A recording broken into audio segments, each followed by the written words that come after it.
João Espanha e Francisco Proença de Carvalho são convidados desta noite do Closing Bell. Muito boa noite aos dois. Obrigado por estarem aqui. João, começando por estes números da OCDE, quando se olha para estas previsões piores do que as do Governo e piores do que a generalidade das previsões, teremos inevitavelmente de começar a pensar em mais medidas de austeridade. Os portugueses estão preparados para uma nova ronda de austeridade? Não sei onde é que iríamos fazer mais austeridade. Eu diria que, enfim, normalmente as previsões do Governo relativamente ao déficit são sempre mais otimistas do que aquelas que se vêm a verificar na realidade. De todo modo, a precisão ainda vai um bocadinho no adro, quer dizer, temos cá a Troika para fazer mais uma revisão periódica de como é que o Governo se tem estado a comportar e de como é que Portugal em geral se tem estado a comportar. E a verdade é que muitas das coisas que a Troika tem exigido a Portugal têm estado a ser cumpridas. E, de certa forma, como temos dito aqui repetidamente, do nosso ponto de vista, ou pelo menos do meu, o nosso papel é cumprir aquilo que nos tem sido solicitado pelos nossos credores. E, a partir daí, tendo em consideração essa circunstância, estamos, de facto, nas mãos deles. Não há muito a fazer, nem muito a dizer. É cumprir com o que há. Se houver necessidade de medidas corretivas no sentido de corrigir o déficit, eu diria que dificilmente se conseguirá corrigir mais pelo lado da receita, porque começa-me a faltar a imaginação para saber onde é que se vai buscar mais dinheiro aos bolsos dos portugueses. Portanto, em vez de mais austeridade, será de pensar eventualmente em mais folga para o país no que diz respeito às metas? Será de começar a fazer aquilo que é preciso fazer, que é começar a reformar o Estado rapidamente e em força, como se dizia no passado. Ainda hoje no vosso jornal se lia uma lista do que já foi feito e do que está por fazer. A lista não me parece, pelo menos do pouco que eu sei, há ali muita coisa que não passa de intenção. Dizer que aquilo está feito parece-me um bocadinho abusivo, portanto ainda está por fazer e depois de fazer é necessário esperar pelo impacto que isso possa vir a ter. Agora, como digo, não me parece que seja por via de mais austeridade que consigamos vir a melhorar o déficit público. A receita vai ter que ser um bocadinho diferente. Agora, não nos cabe apenas a nós definir essa receita, temos que a definir com os nossos credores, que no fim do dia são eles que vão pagar a conta, portanto, são eles que mandam. E quando se olha para uma previsão de desemprego acima de 16% no próximo ano, Francisco, não se pode, de facto, pensar na continuação da mesma receita da austeridade, não, sem pensar nas consequências que isso tem? Parece-me, obviamente, que não. E tudo isto é um pouco bizarro, porque estas previsões, no fundo, andamos aqui num ciclo. Grande parte destas previsões que se vão fazendo, e as previsões são negativas e cada vez mais negativas, são resultado precisamente do excesso da austeridade. Isso parece-me que é hoje quase uma ideia pacífica na Europa e no mundo. Nós vimos a cimeira do G8, vimos a eleição de François Hollande em França, que aparentemente trouxe este discurso do crescimento económico, que pode parecer um discurso vago, e ainda é bastante vago, mas a verdade é que começa-se a chegar à conclusão que a receita merkeliana é capaz de não ser, só por si não chega, já dissemos 1000 vezes, e portanto as consequências dessa receita são o desemprego, neste caso, são uma recessão, e quanto mais recessão há, menos receita o Estado consegue obter, enfim, menos os dados orçamentais podem bater certo com aquilo que foram as previsões anteriores. Portanto, isto é um ciclo negativo que se cria, e que estas previsões, que ao mesmo tempo que dizem, bom, estão no bom caminho, ao mesmo tempo dizem o bom caminho que está-vos a levar a dados macroeconómicos negativos que os faz voltar ao mau caminho. Portanto, tudo isto é, a meu ver, um bocadinho estranho. Eu não sou economista, como já estou farto aqui de repetir, mas parece-me de bom senso. Portanto, parece-me de bom senso que agora se esteja a falar de perceber até que ponto é que podemos ir mais com a austeridade. Eu acho que nós não temos margem para mais austeridade naquilo que se chama austeridade em Portugal, ou seja, naquilo que se chama aumentar impostos, eventualmente naquilo que se chama reduzir salários dos funcionários públicos. Quer dizer, ou optamos por uma solução drástica, que é reestruturar o Estado e reduzir funcionários públicos mesmo, com todas as consequências que isto terá. Enfim, eu não digo que tenha que ser esse o caminho, veremos. Ou então optamos, e temos que optar por reformar o Estado e por executar várias medidas que estão programadas, das quais várias já houve algumas propostas de lei, mas a maior parte delas, a meu ver, estão por executar, e essa execução é que vai ser importante, e esse tempo que nós precisamos para essa execução é que vai ser importante. Portanto, é importante que as autoridades internacionais e que o governo português entrem neste espírito de G8, neste espírito de Obama, de Hollande, de dizer, enfim, chega, vamos repensar o nosso caminho, não é começar a gastar aquilo que não temos, mas é perceber que não podemos matar as economias dos países, porque isso arrasta a Europa, arrasta o mundo, arrasta os Estados Unidos, arrasta tudo como se um tsunami económico fosse em prol de uma ideia de austeridade cega. Portanto, eu acho que esse caminho finalmente se começa a ver umas luzes nesse sentido, pelo menos um discurso nesse sentido. E a minha expectativa, e é única, porque, repito... E nós já aqui falámos várias vezes da fraca capacidade de manobra que o Governo tem, numa altura em que estamos sob um plano de ajuda. A bola está, de facto, do lado da Troika, naquilo que Portugal tem de fazer nesta altura. Ou o Governo, como também já aqui dissemos várias vezes, vai querer ser mais papista do que Papa. Não podemos ser conformados, o Governo não pode ser conformado, mas, de facto, a bola está e sempre esteve mais do lado da Troika, de quem nos empresta o dinheiro, quem nos liberta o dinheiro por diversas tranches. Portanto, é preciso perceber que o Governo não vai fazer nenhum milagre, a meu ver, a nível da austeridade. Não é previsível que nós possamos cumprir as nossas metas, porque os dados macroeconómicos estão-se a alterar substancialmente, dia para dia, e são cada vez piores, e isso prejudicará. Portanto, só resta uma alternativa, que resta a salvação internacional, resta a Troika perceber que precisamos, se calhar, de mais tempo, eventualmente mais dinheiro, é aquilo, é as palavras do João Espanha que eu sigo, e portanto é a única alternativa que eu vejo neste momento. E isso vai resultar em grande parte da avaliação que a Troika vai fazer. O João já aqui referiu a questão daquilo que já foi feito até agora. Na área da justiça, que é uma área que certamente acompanham com toda a atenção, o que foi feito chega em termos do que estava prometido? Não. Em termos de reformas? Eu, sinceramente, para mim, o que foi feito até agora, do ponto de vista substancial, foi praticamente zero. Houve vários discursos, houve discursos perfeitamente bizarros sobre o processo penal em Portugal e sobre os problemas da nossa justiça, resumindo quase a manobras dilatórias de advogados. Houve discursos, enfim, sobre a questão das custas judiciais, e já se fez, de facto, isso já se alterou. É a reforma que eu me lembro agora, o que me parece realmente pouco, mas naquilo que é substancial... Na receita, não é? Sim, o que é substancial, e a meu ver, e a justiça, se calhar, é das formas mais difíceis de fazer, sempre foi das mais difíceis de fazer. Eu não quero, seguramente, a Sra. Ministra da Justiça está de boa fé e pretende reformar alguma coisa. Mas a verdade é que eu acho que ela se embrulhou nesta teia, que é a justiça à qual eu pertenço, que é uma teia... não estou a dizer isso no mau sentido, não quer dizer uma teia mafiosa, nada que disse. Portanto, eu disse que pertencia a essa teia. É a teia de interesses completamente diversificados, diferentes, e em que é difícil fazer uma reforma de acordo com aquilo que são as corporações, daquilo que são os sindicatos da Justiça. E aquilo que o discurso da Sra. Ministra da Justiça tem sido sempre o discurso dos sindicatos da Justiça. E isso, para mim, é bem demonstrativo de que não se está a querer reformar muitas coisas para além de uns fé-diversos, de umas questões retirar direitos, não é? Retirar direitos aos cidadãos que, merecidamente ou não, nós temos que partir do princípio que um dia alguém pode ser acusado, por exemplo, criminalmente sem ser merecido, e, portanto, temos que lhes dar as garantias e acontece muitas vezes.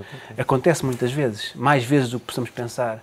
Portanto, temos que lhes dar as garantias suficientes, não podemos ter um discurso populista quanto a essa matéria, porque isso é o pilar de qualquer Estado de Direito, o pilar de qualquer garantia de uma pessoa num Estado democrático. E, portanto, há também reformas ao nível que se pretendem ao nível do processo civil e que me parecem que, de facto, algumas, em alguns pontos, vão no bom sentido, para simplificação, para tornar isto um processo mais moderno, que nesse aspecto parece-me relevante. Enfim, eventualmente haverá reduções de custos internamente naquilo que é o funcionamento do sistema da justiça. Falou-se de uma reforma do mapa judiciário, falou-se. De facto, isto tudo fala-se, e há um momento, eu já aqui disse, há um momento em que vem ao de cima as diversas reformas, e depois há um momento em que ficam adormecidas a serem discutidas com a sociedade civil, com aquilo que se diz a sociedade civil. Mas até agora a concretização, isto já vai quase um ano, de governo, é pouquíssimo. Portanto, há imenso ainda para executar na Justiça e tenho dúvidas que muitas daquelas reformas que estão a ser anunciadas sejam o caminho certo para a Justiça e sejam o caminho que vão resolver os problemas ou que vai tornar mais competitivos em que quer que seja. Confesso que tenho algumas dúvidas quanto a isso, mas a esperança é a última a morrer. João, são de facto progressos apenas para inglês ver e nada em termos concretos? Nem os ingleses conseguem ver alguma coisa, diria. Eu confesso, do que... E estou necessariamente atento, como digo, no que diz respeito designadamente à justiça tributária, o que houve foi um retrocesso, não foi um avanço. Houve problemas e foi alterada a legislação relativa à arbitragem tributária no sentido em que a tornou menos interessante do que se anunciava de início. E, do meu ponto de vista, teria sido uma excelente forma de enfim, deixar de atulhar os tribunais com tudo aquilo que, e peço desculpa pelo politicamente incorreto, a administração tributária obriga a seguir para tribunal, porque a maior parte das coisas podiam perfeitamente ser resolvidas com uma conversa e com um bocadinho de bom senso. Mas, enfim, neste momento é a cultura que temos, os tribunais que decidam, 3, 4 anos, as garantias estão prestadas, enfim, há de ser até o contribuinte desistir ou pagar. Mas adiante, quanto ao, enfim, aquilo que é mais básico e mais fundamental, que é a justiça civil, nem sequer é a justiça criminal é que dá mais caixas e que vende mais papel na justiça civil, que é aquela que todos nós necessitamos no dia-a-dia, que é aquela que permite aos credores cobrar as suas dívidas, que é aquela que permite resolver os litígios banais. Isso não, de facto, a única coisa que se vê é uma tentativa de tornar a justiça, em vez de ser um dos poderes soberanos do Estado que deve providenciar à população, tornar um serviço caro, muito caro. E não é de agora, o Francisco é melhor testemunha do que eu nesse aspecto, mas hoje em dia os tribunais estão reservados para os que têm muito dinheiro e para quem não tem nenhum. Ou seja, ou as pessoas têm apoio judiciário e conseguem aceder à justiça, ou então têm dinheiro para pagar as custas. E hoje em dia não é qualquer um que tenha para pagar as custas. E elas vão sendo progressivamente elevadas e a ideia é empurrar, no fundo, resolver o problema do entupimento dos tribunais, não tornando a justiça mais ágil, mas sim pura e simplesmente... Fazendo com que as pessoas desistam. Pronto, há um problema de procura e oferta. Neste momento o que se está a fazer é a procura. Não procurem porque nós não conseguimos oferecer mais. E isto parece-me um bocadinho perigoso. E mesmo na justiça criminal, enfim, muitas das vezes, quer dizer, tem alguma dificuldade. É evidente que há colegas que são hábeis e matreiros e utilizam todos os meios que têm à sua disposição para defender o seu cliente e só fazem o que devem fazer. Não merecem qualquer censura por isso. Mas muitas vezes a culpa não é dos advogados. Os advogados têm prazos e quando não os cumprem, perdem. Perdem na Secretaria. Mas estamos a ter aqui um problema de atraso nas reformas? Estamos ou a ter estas um problema reformas de atraso não nas vão reformas. no caminho certo, como dizia o Francisco? A reforma das custas, se incluída num âmbito mais geral que envolve uma opção política por desjudicializar as bagatelas civis e as bagatelas penais, faz sentido. A reforma das custas por si só, do meu ponto de vista, não faz sentido nenhum. A única coisa que faz é afastar o cidadão dos tribunais e, portanto, tornar a justiça um bem caro e escasso. Isso não pode ser, num Estado de Direito é uma coisa que não se pode admitir, do meu ponto de vista. Quanto ao mais, bem, estamos para ver, já houve não sei quantas conversas, projetos, medidas, etc., que vai mudar e vamos ter não sei quantos círculos e cada vez que alguém diz alguma coisa, levantam-se, erguem-se 20 vozes a dizer que nem pensar, porque isto, por aquilo, e depois é o Ministério Público, são os sindicatos dos magistrados, são os autarcas que também se metem ao barulho, etc. Portanto, há aqui uma série de coisas que terão que ser, enfim, do meu ponto de vista, terá que haver vontade política e força para implementar, porque é verdade que uma das grandes reformas que se conseguiu fazer contra tudo e contra todos foi a reforma da ação executiva, e foi um desastre, do pior. Quer dizer, dificilmente poderia ter resultado pior do que resultou, mas alguma coisa terá que se fazer, porque nós temos uma estrutura embora com todos os remendos que já houve, nós continuamos a ter a justiça que tínhamos antes do 25 de Abril, quer dizer, em termos de estrutura. E a procura por justiça, hoje em dia, é muito maior.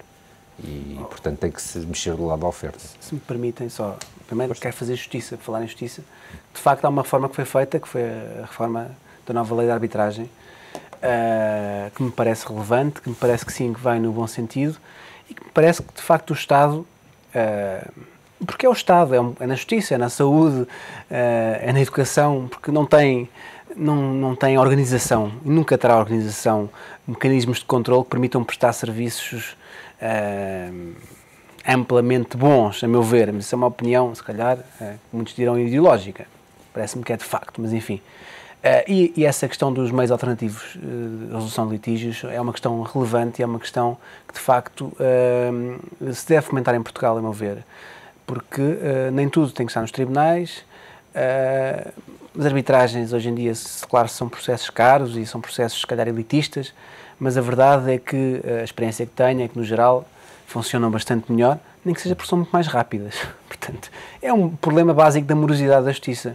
E porque nós falamos aqui em reformas da justiça e falamos em reformas de códigos de processo, do que é que seja, há uma questão elementar. Podemos reformar todos os códigos de processo do país, que poderemos não estar a reformar a justiça. Porque há aqui, desde logo, um problema elementar, que é um problema transversal a toda a função pública, que é a de que um bom é igual a um mau, e um muito bom é igual a um péssimo. E todos sobem na sua carreira, na sua hierarquia, como se fossem iguais, sem qualquer responsabilização, sem qualquer critério, que é um problema transversal ao Estado, principalmente na justiça. Nós vemos aqui, quer dizer, hoje em dia, se calhar a justiça, vemos no estudo da opinião, no fundo, o poder do Estado mais descredibilizado perante os cidadãos. Quem diria vermos magistrados, o Ministério Público, os juízes, os advogados, com um índice de popularidade e de uma credibilidade mais baixo que os políticos, por exemplo. Há uns tempos não poderíamos imaginar isso. E isso é que é gravíssimo, porque as pessoas não acreditam naquilo que é a justiça. E não acreditam porque têm vários motivos para não acreditar. Porque nós vemos aqui grandes mega processos em que se fala, em que vão para os jornais e que se vê tudo e mais alguma coisa, as pessoas foram condenadas e depois chega-se a tribunal e não são condenadas. Mas e se calhar é porque existem bons juízes aí que demonstram, bem, os senhores, não há uma acusação bem feita, não há uma investigação bem feita. Há N circunstâncias que é preciso, de facto, modificar. E não é nenhum código que vai mudar isso. É, desde logo, uma questão de mentalidade, de responsabilização das pessoas por aquilo que fazem. Não é... Nós sabemos que os juízes têm que ser irresponsáveis, no sentido de responsabilidade, não podemos estar a responsabilizar cada juiz por cada decisão que faz com base nos factos, no direito, porque seja uma interpretação diferente do que eu possa ter ou qualquer outra possa ter. Mas é evidentemente que também não podemos premiar todos como se não acontecesse nada. Nós não podemos ver investigações criminais em Portugal e volta ao crime que são feitas e que não têm, e que se faz um alarido imenso e que depois não têm consequência nenhuma e que as pessoas são absolvidas e que se verificou que aquilo foi tudo uma enorme, peço desculpa pela expressão, mas uma enorme burrada. Porque não vejo outra expressão neste momento. Mas tens depois, os dois extremos, não é? Tens aquelas pessoas que foram acusadas, são ilibadas e nunca perdem o anátema público que têm, e depois tens as pessoas que são acusadas, se safam por uma technicality. Exatamente. E depois são recebidas na Assembleia da República como grandes personalidades. Eu não vou comentar nenhum caso concreto. E é isso que resulta nessa falta de credibilidade. Eu não sei, se o Francisco me permite, eu de penal, enfim, graças a Deus, pouco percebo, mas costumo ouvir dizer, e o Francisco corrigir-me se estou errado, por exemplo, nos países anglo-saxónicos, investiga-se para acusar. E em Portugal acusa-se para investigar. Não sei se é exatamente assim, mas é um bocado assim. Não tem, o nosso sistema de justiça entrou de facto numa... Eu pelo menos já fui arguído por 3 ou 4 razões, uma delas nem sei porque é que fui constituído arguído, mas lá fui. Depois fui rapidamente desconstituído. Mas, sim, depois da investigação. Disse, infelizmente não chegou a haver nada. É verdade, mas é um problema... Enfim, não vale a pena. É um problema porque a justiça está entregue às suas próprias corporações, não há qualquer ligação à democracia da justiça. E, portanto, quando as coisas são assim, as pessoas tendem a viver na sua pequena ilha, longe daquilo que é o poder democrático. E, portanto, permitem-se, não estou a dizer que fazem todas as coisas más e coisas ilegais, não é isso que eu quero dizer, mas permitem-se fazer o que lhes apetece, consoante aquilo que lhes vai na cabeça, que não é bem assim que a justiça deve funcionar. Deve funcionar com base nos factos, nas provas e no direito. Portanto, isso não é uma questão de códigos, é uma questão de organização, de trazer a justiça à democracia, trazer a justiça àquilo que é uma ligação até ao poder político, que é o poder democrático. Não quer dizer que seja subordinada, mas há meios em todo o mundo, sistemas em todo o mundo que têm experiências desse género e que funcionam realmente melhores do que as nossas. E claramente essa é uma área em que a Troika e o Executivo ainda vão ter de trabalhar. Não vão trabalhar. João, ainda queria perceber aqui uma outra questão relativamente a esta cativação do IMI. Isto pode ser visto como um assalto do Estado às autarquias, como alguns autarcas vieram dizer para os jornais? Aqui o problema que há é basicamente o laxismo e o facto de, mais uma vez, ter que vir alguém de fora obrigar-nos a fazer aquilo que devíamos ter feito há muito tempo. Quando se fez a reforma dos impostos sobre o património, em 2003, previu-se um prazo de 10 anos para que se realizasse uma avaliação geral a todo o património imobiliário em Portugal. E desde logo se previu que no ano ou anos em que se fizesse essa avaliação geral, uma verba até 5% do IMI seria cativada pelos serviços da administração tributária para prover às despesas com essa avaliação.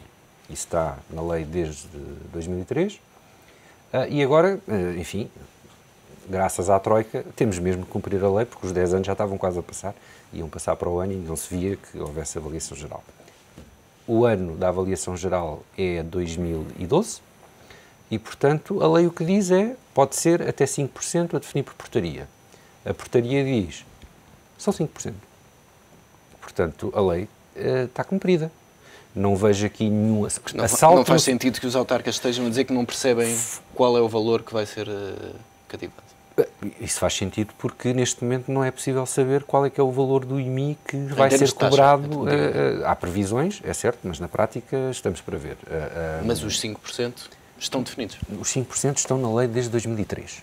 Não há nada a dizer. E a portaria que saiu este ano fez, como é costume do Estado, apenas fixar o limite no seu máximo.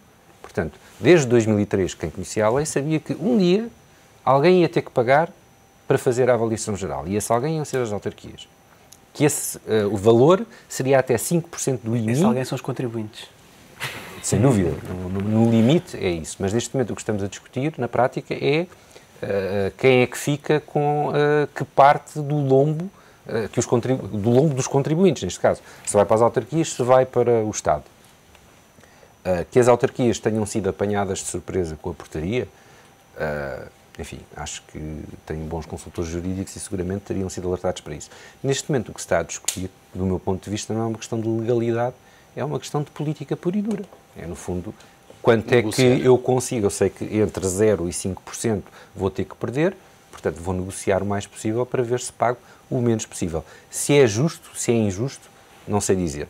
Seria obviamente mais justo que, do meu ponto de vista, houvesse uma tendencial aproximação entre aquilo que o Estado retém e aquilo que o Estado gasta com a avaliação efetiva dos imóveis.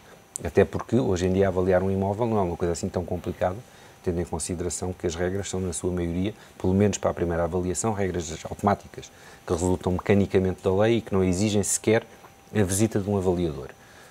E, portanto, como digo, se calhar faria sentido tentar uma certa aproximação ao valor da avaliação relativamente àquilo que vai ser cativo ou cativado aos municípios ou às autarquias. Mas a verdade é que a lei permite 5% e quanto a isso não há nada a dizer. João Espanha, Francisco Proença de Carvalho, obrigado pela presença neste Closing Bell.